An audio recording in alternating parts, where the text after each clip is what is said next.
want to start out by thanking you for joining us today at our home, Greensboro's Cultural Arts Center. And thank you especially the organizers here for honoring the Arts Council and our work by inviting me to talk for a few moments about just how important the arts are to all of us, every one of us, especially in these challenging times. I see a lot of faces I know out there.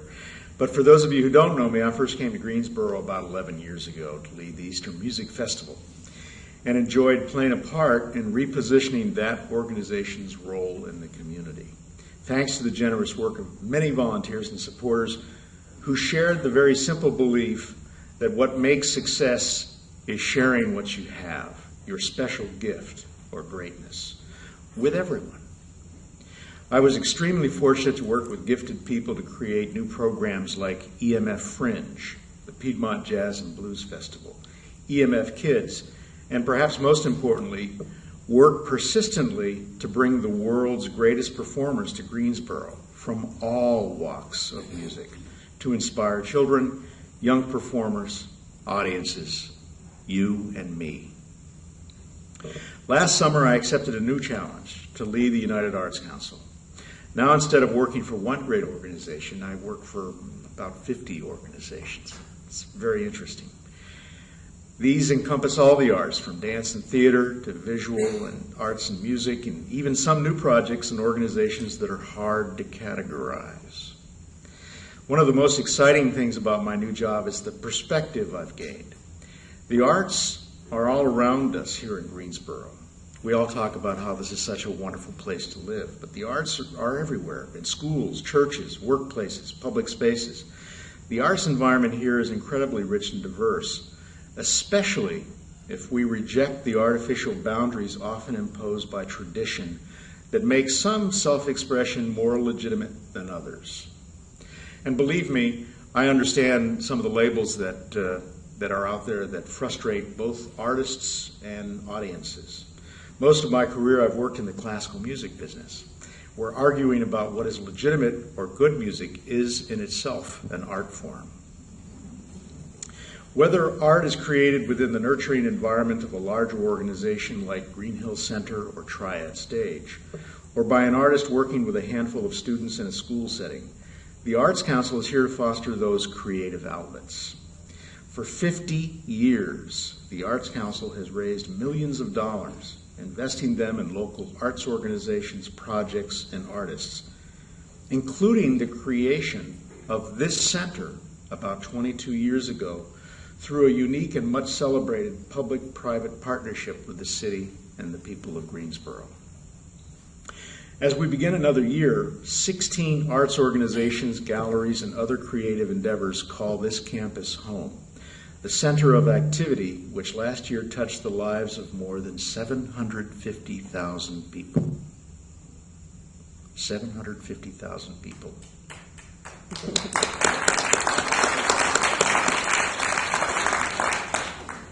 There's a lot of great things happening, but like me, I know a lot of you are still reeling from yesterday's announcement about the loss of another major employer in Greensboro, and the lives that decision will affect in our community and region.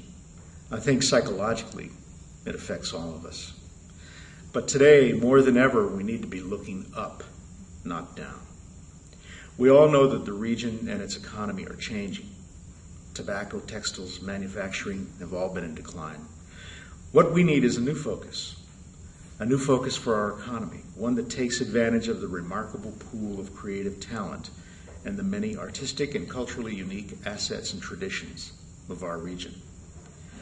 Next month, the Arts Council will be releasing details of a new 2010 study about the vitality of the creative community here.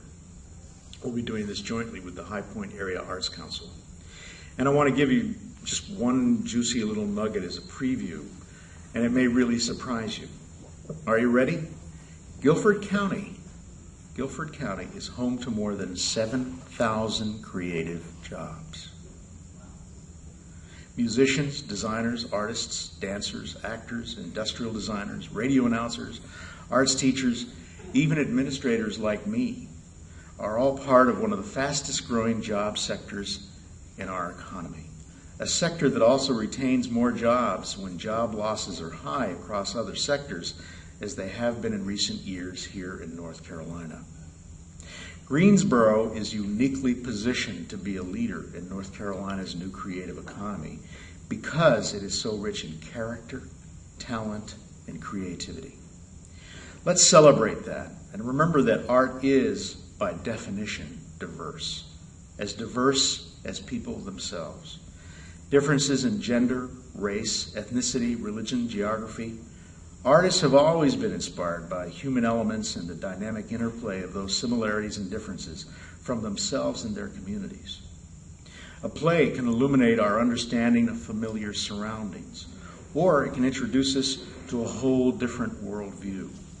A piece of music can spark interest in a new culture, or stir our souls by rooting us more firmly and celebrating our traditions.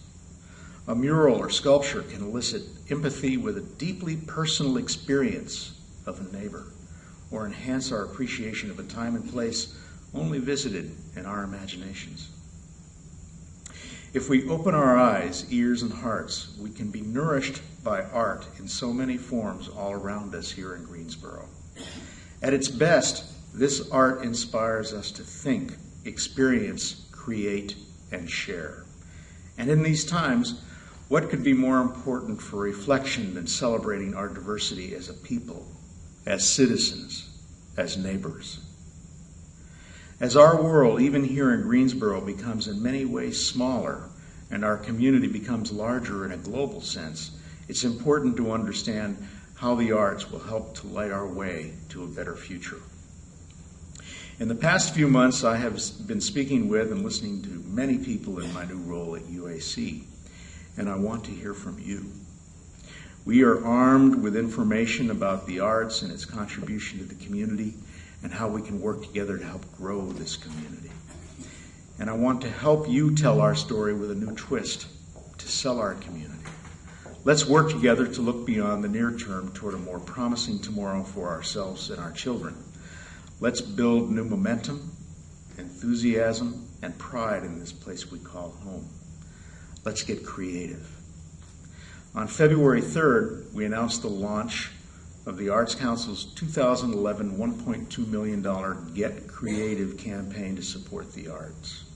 I hope you will join us to support so many worthwhile projects, artists, and organizations. But whatever you do, I hope you will act on the importance the arts plays in your own lives. Go to a performance, see an exhibit, give the arts as a gift, and just as importantly, invest in our community by making a gift as you can when the ask comes. The returns are very great for all of us. Thank you very much.